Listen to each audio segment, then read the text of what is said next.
O Gato Preto de Edgar Allan Poe. Não espero nem peço que acreditem na extraordinária e, contudo, vulgar história que lhe vou narrar.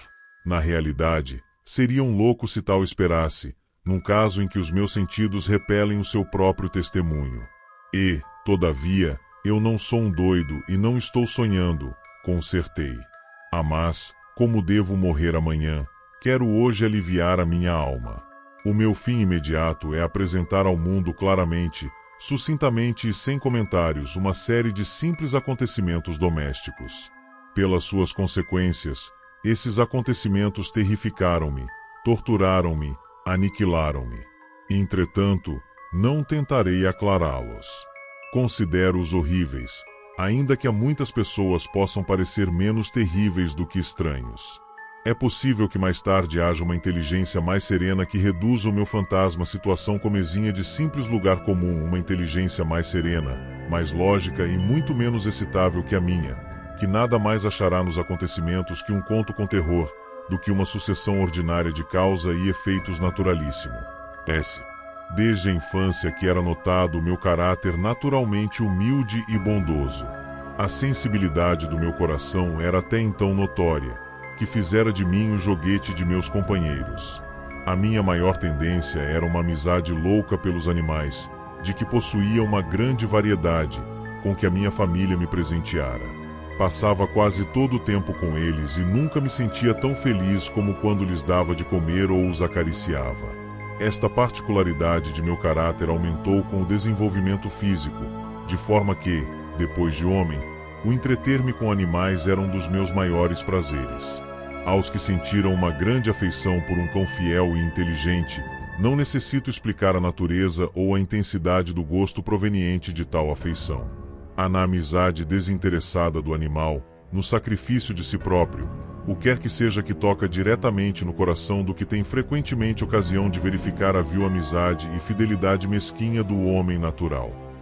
Casei-me, e considerei-me verdadeiramente feliz por encontrar em minha mulher uma disposição de caráter semelhante à minha. Visto que eu gostava imenso dos animais domésticos, minha esposa não perdia nunca a menor ocasião de acrescentar o número dos que possuíamos. Tínhamos pássaros, um peixe dourado, um lindo cão, coelhos, um saguim e um gato. Este último era um animal notoriamente forte e belo, completamente reto, de uma inteligência maravilhosa. Sempre que falava da inteligência do gato, minha mulher, que no fundo era um pouco supersticiosa, fazia frequentes alusões à velha crença popular que considera todos os gatos pretos como feiticeiras disfarçadas. Isto não quer dizer que ela acreditasse na lenda. Se menciono o fato simplesmente, porque me ocorreu, neste momento, à memória. Plutão, assim se chamava o gato, era o meu preferido, o meu camarada. Só eu lhe dava de comer, e seguia-me sempre por toda a casa. Era mesmo com dificuldade que conseguia de impedi-lo de me seguir pelas ruas. A nossa amizade durou muitos anos, durante os quais o conjunto do meu caráter e do meu temperamento, por intervenção do demônio da intemperança, com vergonha eu confesso, sofreu uma alteração, radicalmente. Tornei-me dia a dia indiferente pelos sentimentos dos outros. Empregava uma linguagem brutal sempre que falava de minha mulher. Por fim, cheguei mesmo a agredi-la. Os meus pobres amigos naturalmente ressentiram-se da mudança do meu caráter. Não somente eu os desprezava, mas também os maltratava. Continuava, contudo, a ter por Plutão uma consideração que me impedia de o maltratar, enquanto que não sentia o menor escrúpulo em bater nos coelhos, no saguim e mesmo no cão, quando o acaso ou a amizade que tinham por mim faziam com que os encontrasse em frente do pé.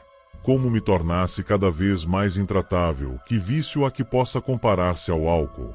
O próprio Plutão, que envelhecia e que, por isso, me incomodava com as suas carícias, o próprio Plutão começou a conhecer os efeitos do meu péssimo caráter. Uma noite, ao entrar em casa muito embriagado, de volta de um botequim onde habitualmente passava as noites, pareceu-me que o gato fugia de mim. Agarrei-o, mas ele, atemorizado pela minha violência, feriu-me levemente na mão com os dentes. Repentinamente, apossou-se de mim um furor de demônio. Desconheci-me. A minha alma pareceu abandonar subitamente o corpo, e minha perversidade hiperdiabólica, saturada de gin, penetrou todas as fibras do meu ser. Tirei da algibeira do colete um canivete e abri-o. Agarrei o gato pelo pescoço e friamente fiz-lhe saltar um dos olhos da órbita. Coro, sinto ferver-me o sangue, estremeço ao escrever esta inclassificável atrocidade. Quando a razão me voltou com o dia, depois de terem desaparecido os vapores do meu deboche noturno, tive um sentimento, um misto de horror e remorso, pelo crime que praticara. Mas era um fraco e equívoco sentimento, de que a alma não se ressentiu. Voltei de novo aos excessos alcoólicos, afogando bem depressa no vinho a lembrança do meu crime. Entretanto, a cura do gato progredia lentamente. A órbita do olho perdido apresentava, é verdade, um aspecto repelente, mas o animal não indicava dever sofrer para o futuro. Andava pela casa como costumava, mas logo que me ouvia os passos, fugia aterrorizado. De meu antigo caráter restava ainda o suficiente para que me afligisse com a evidente antipatia de um animal que eu dantes tanto gostara. Mas esse sentimento foi indepressa substituído pela irritação. E então apareceu, para complemento da minha queda fatal e irrevogável, o espírito da perversidade.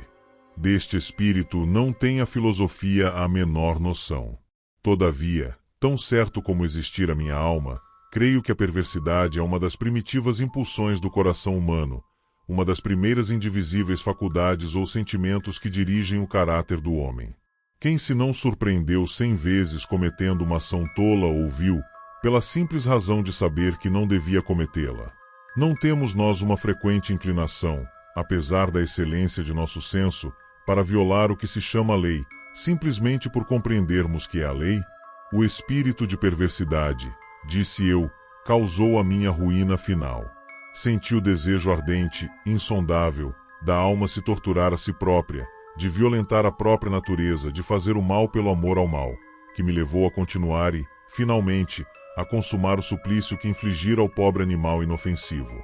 Uma manhã, com toda a presença de espírito, passei um nó corredio em volta do pescoço do gato e pendurei-o ao tronco de uma árvore. Pendurei-o com os olhos rasos de lágrima, com o mais amargo remorso no coração. Pendurei-o porque sabia que me amara, e porque sentia que o pobre animal nunca me dera razão de zanga. Pendurei-o porque sabia que, procedendo assim, cometia um pecado mortal que comprometia a minha alma imortal, ao ponto de a colocar se uma tal coisa fosse possível para além da misericórdia do Deus misericordioso e terribilíssimo. Na noite que se seguiu ao dia que se seguiu aquele cruel ato, fui acordado em sobressalto pelo grito de "Fogo, fogo!". Os cortinados do meu leito eram pasto das chamas. Toda a casa ardia. Foi com muita dificuldade que escapamos ao sinistro, minha mulher, um criado e eu. A perda foi completa. Toda a minha fortuna foi destruída pelo incêndio, o que me fez cair num desespero profundo. Não pretendo estabelecer uma ligação entre a atrocidade e o desastre. Sou superior a essa fraqueza. Narro apenas o encadeamento de fatos, de que não desprezarei um anel. No dia que se seguiu ao incêndio, visitei as ruínas da casa. As paredes tinham caído, à exceção de uma, que era um fraco tabique interior, situado, pouco mais ou menos, ao centro da casa, e contra o qual se arrumava a cabeceira do meu leito. Este tabique resistira, em grande parte, à ação do fogo, fato que atribuía a ter ele sido rebocado recentemente. Em volta do tabique apinhava-se uma multidão enorme, que parecia examinar minuciosa e atentamente uma certa parte dele. As palavras extraordinário, singular e outros termos de idêntica significação excitaram a minha curiosidade. Aproximei-me e vi, semelhante a um baixorrelevo esculpido na superfície branca da parede, a figura de um gigantesco gato. A imagem reproduzira-se com uma exatidão verdadeiramente maravilhosa. Em volta do pescoço do gato havia uma corda. Imediatamente ao ver esta aparição, porque não poderia considerar o fato senão como uma aparição, o meu espanto e o meu terror foram extremos. Mas, por fim, a reflexão auxiliou-me. O gato, lembro-me perfeitamente, fora dependurado num jardim adjacente à casa. Aos gritos de alarme, o jardim devia ter sido imediatamente invadido pela turba, e o animal fora de certo dependurado por alguém e atirado para o meu quarto pela janela aberta. E tinham procedido assim para me acordarem, sem dúvida. O desmoronamento das paredes comprimira a vítima da minha crueldade no estuque com que pouco tempo antes o tabique fora rebocado. A cal do tabique, combinado com o amoníaco do cadáver, tinha operado a imagem tal qual eu a vi. Conquanto satisfizesse assim rapidamente a minha razão, se não também a consciência, relativamente ao fato surpreendente que acabo de contar, nem por isso esse fato deixou de fazer na minha imaginação uma impressão profunda. Durante muitos meses não me abandonou o fantasma do gato, e durante esse período nasceu na minha alma um meio sentimento que parecia ser, mas não era, o remorso. Cheguei a deplorar a perda do gato e a procurar nas imundas tabernas, que frequentava habitualmente, um outro animal da mesma espécie, e parecido com o que eu matara, para o substituir. Era uma noite e, estando sentado, meio bêbado já, numa taberna imundíssima, atraiu-me subitamente a atenção um objeto preto, estendido sobre os enormes tonéis de gin e rum que enchiam a taberna. Havia já uns minutos que eu olhava para o túnel e surpreendia-me por não ter ainda dado pela presença do objeto colocado sobre ele. Aproximei-me e toquei-lhe com a mão. Era um gato preto, um grande gato do tamanho de Plutão, pelo menos, parecido com este, exceto num ponto. Plutão não tinha um só pelo branco em todo o corpo, enquanto que estava sobre o tonel tinha uma mancha larga e branca, mas de uma forma indecisa, que lhe cobria todo o peito. Logo que lhe toquei, o gato levantou-se rapidamente, rosnou com força, esfregou-se na minha mão parecendo gostar muito das minhas carícias. Era na realidade o animal que eu até então procurara inutilmente. Pedi ao dono da taberna que me vendesse o gato, mas o homem declarou não lhe pertencer o animal. Não o conhecia, nunca o vira até então. Continuei a acariciá-lo e quando me preparava para voltar para casa, o gato mostrou-se disposto a acompanhar-me. Consenti e, enquanto caminhava, baixava-me para o acariciar. Logo que chegamos, o gato como que se achou em sua casa, tornando-se imediatamente muito amigo de minha mulher. De minha parte, senti logo nascer uma grande antipatia pelo gato. Sucedia justamente o contrário do que esperava. Mas a verdade, não sei como nem por que se dava este fato, era que a sua evidente amizade por mim quase me incomodava e aborrecia. Lentamente, estes sentimentos de incômodo e de aborrecimento aumentaram até ao ódio. Evitava o animal, e uma certa sensação de vergonha e a lembrança do meu primeiro ato de crueldade impediam-me de o maltratar. Durante algumas semanas me abstive de lhe bater ou de o tratar violentamente, mas gradualmente e insensivelmente comecei a olhá-lo com indizível terror e a fugir de sua odiosa presença, como de um hálito empestado. O que aumentou sem dúvida o meu ódio pelo animal foi a descoberta que fiz, na manhã seguinte à noite em que eu o levei para casa que, como Plutão, o gato não tinha um dos olhos. Esta circunstância, de resto, apenas fez com que minha mulher gostasse mais dele, porque, como já disse, ela possuía em alto grau essa ternura de sentimento que fora o meu traço característico e a contínua origem de meus prazeres mais simples e mais puros. Todavia, a afeição do gato por mim parecia aumentar na razão direta da aversão que por ele sentia. Sentia com uma obstinação que dificilmente faria compreender ao leitor.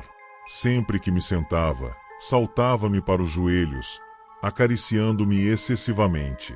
Se me levantava para andar, o gato metia-se por entre as minhas pernas, e quase me deitava ao chão, ou então, enterrando as unhas compridas afiladas no meu fato, subia-me pelo corpo até ao peito. Nesse momento, ainda que desejasse imenso matá-lo com uma só pancada, impedia-me de fazer em parte a recordação do meu primeiro crime, mas principalmente devo confessá-lo o verdadeiro terror que o animal me inspirava. Esse terror não era positivamente o terror do mal físico, e eu, entretanto, não saberia defini-lo de outra forma. Quase me envergonho de confessar, mesmo nesta cela de criminoso. Sim, quase me envergonho de confessar que o terror e o horror que me inspiravam o gato eram aumentados por uma das mais completas quimeras que é possível conceber. Minha mulher chamara mais de uma vez a minha atenção para a natureza da mancha branca de que falei e constituía a única diferença visível entre este gato e o que eu matara. O leitor lembra-se sem dúvida de eu lhe haver dito que a mancha, apesar de grande, era primitivamente indefinida na forma, mas lentamente, por graus imperceptíveis, e que a minha razão se esforçou duramente muito tempo por considerar imaginários, tomara por fim uma rigorosa nitidez de contornos. A mancha representava a imagem de um objeto que eu tremo de indicar, e era isso que me fazia aborrecer e odiar o animal, e que me teria levado a me livrar dele, se a tal me atrevesse. Era, disse, uma imagem odiosa de um sinistro objeto, a imagem da forca. Ó, lúgubre e terrível máquina! Máquina de horror e de crime, de agonia e morte. E dali em diante fiquei sendo tudo o que é possível imaginar-se de mais miserável na humanidade. Um vil quadrúpede de que eu facilmente matara um igual, um vil quadrúpede causar em mim, homem feito à semelhança do Deus Todo-Poderoso, um tão grande e tão intolerável infortúnio. Durante o dia, o gato não me deixava um só momento, e de noite, a cada instante, quando saía dos meus sonhos de indizível angústia, era para sentir no rosto o tépido hálito do animal, e o imenso peso e encarnação de um pesadelo que me era impossível sacudir, oprimindo-me eternamente o coração. Sob a pressão de semelhantes tormentos, o pouco de bondoso que restava em mim sucumbiu. Tornaram-se frequentes os maus pensamentos, os mais sombrios e os mais terríveis de todos os pensamentos. À habitual tristeza de meu gênio juntou-se o ódio por todas as coisas e por toda a humanidade. Entretanto, minha mulher, que nunca se queixava, era o alvo, a mais paciente vítima das frequentíssimas e indomáveis erupções de fúria que me acometiam cegamente. Um dia, por qualquer necessidade doméstica, acompanhou-se a cava da pobre casa em que a nossa pobreza nos obrigara a viver. O gato seguia-me pela escada e, metendo-se por entre as minhas pernas, por formas que me ia fazendo cair, exasperou-me até a loucura. Peguei no machado e, esquecendo-me, na raiva que de mim se apossou, do pueril temor que me contivera a mão até então, vibrei ao animal um golpe que seria mortal, se o tivesse atingido, o que não sucedeu por ter minha mulher me segurado o braço. Esta intervenção exasperou-me diabolicamente. Desembaracei o braço da mão com que ela me segurava e enterrei-lhe o machado na cabeça. Minha mulher caiu instantaneamente morta, sem soltar um só gemido. Cometido este terrível crime, resolvi, imediatamente e resolutamente, esconder o corpo. Compreendi que não podia fazê-lo desaparecer de casa, tanto de dia quanto de noite, sem correr o perigo de ser observado pelos vizinhos. Acudiram-me ao espírito muitos projetos. Tive por um momento a ideia de cortar o corpo em bocados que destruiria pelo fogo. Depois resolvi abrir uma cova no solo do porão. Em seguida, pensei em deitar o corpo no poço do quintal. Depois lembrei-me de o meter num caixote como quaisquer gêneros e chamar um homem que o levasse para fora de casa. Por fim, recorri a um expediente que me pareceu o melhor de todos. Resolvi emparedar o corpo no porão, como os frades da Idade Média emparedavam, segundo se diz, as suas vítimas. O porão tinha uma excelente disposição para semelhante desígnio. As paredes, mal construídas, tinham sido recentemente rebocadas, impedindo a umidade que a camada de cal endurecesse. Além disso, uma das paredes tinha um ressalto, causado por uma chaminé, que fora edificada por forma idêntica à das paredes. Não duvidei de que me fosse fácil arrancar os tijolos naquele sítio, introduzir ali o corpo e colocar de novo os ladrilhos cuidadosamente, de sorte que ninguém pudesse descobrir nada de suspeito. E não me enganei no cálculo. Com uma alavanca arranquei os tijolos com precaução e, depois de arrumar o corpo à parede interior, sentei-o nesta posição, até que, sem grande custo, pus tudo no seu primitivo estado. Arranjando com todas as precauções inimagináveis cal e areia, fiz uma pouca argamassa com que reboquei cuidadosamente a parte da parede que desmanchara. Quando acabei, vi com satisfação que a parede não levantaria as menores suspeitas, visto não apresentar o mais ligeiro indício de ter sido construída de novo. Transportei para fora de casa, com o maior cuidado, o entulho e varri o porão. Em seguida, comecei a procurar o animal que causara tão grande desgraça porque, por fim, eu resolvera firmemente matá-lo. Se eu o encontrasse nesse momento, o seu destino era fatal. Mas parece que o ardiloso animal, atemorizado pela violência da minha recente cólera, evitava cuidadosamente aparecer-me enquanto me durasse a fúria. É impossível descrever ou de imaginar a profunda, a completa sensação de sossego que a ausência do animal produziu em todo o meu ser. Nunca mais o senti de noite, sendo, portanto, a primeira noite depois que trouxera o gato para casa que dormi, descansada e tranquilamente. Sim, eu dormi, apesar de ter a doer-me na consciência o assassínio que cometera. A segunda e terceira noite passaram sem que o gato aparecesse. Uma vez ainda respirei como homem livre. O monstro aterrorizado abandonara de todo a casa. Eu não o veria mais. A criminalidade da horrorosa ação inquietava-me pouquíssimo. Tinham aberto uma espécie de devassa, que dera resultado. Fora mesmo ordenada uma busca, mas naturalmente nada tinham podido descobrir. Considerei segura a minha felicidade futura. No quarto dia depois do assassínio, entraram-me inesperadamente em casa uns policiais, que procederam a uma nova busca. Contando, de certo, com a impenetrabilidade do esconderijo, não senti temor. Os policiais fizeram com que eu os acompanhasse nas buscas. Nem um só canto da casa deixou de ser explorado. Por fim, pela terceira ou quarta vez, desceram ao porão. Nem um só músculo se me contraía. O meu coração batia regularmente, como de um homem que dorme tranquilamente. Terminado tudo isso, olhei em volta e disse comigo mesmo: aqui, ao menos, não perdi o meu trabalho. Entrei no porão, cruzei os braços e comecei a passar de um lado para o outro com toda naturalidade. Os policiais estavam completamente satisfeitos e preparavam-se para sair. Senti no coração um tão forte júbilo que me foi impossível reprimi-lo. Tinha necessidade absoluta de pronunciar uma palavra, pelo menos que significasse um triunfo, e que robustecesse nos policiais a convicção que tinham da minha inocência.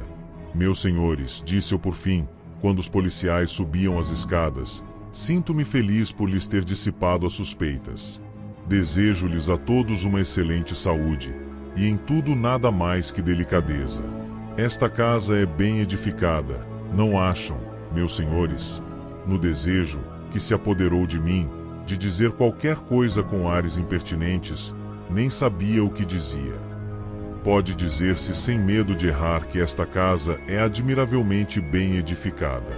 Estas paredes, vão-se embora, meus senhores, estão solidamente construídas. E ao pronunciar estas palavras, por uma frenética petulância, bati uma forte pancada com uma bengala que tinha na mão, justamente na parte da parede por detrás da qual estava o cadáver da esposa do meu coração. Ah, que ao menos Deus me proteja e me livre do arquidemônio. Apenas o eco da pancada se repercutiu no silêncio da cave. Uma voz respondeu por detrás da parede.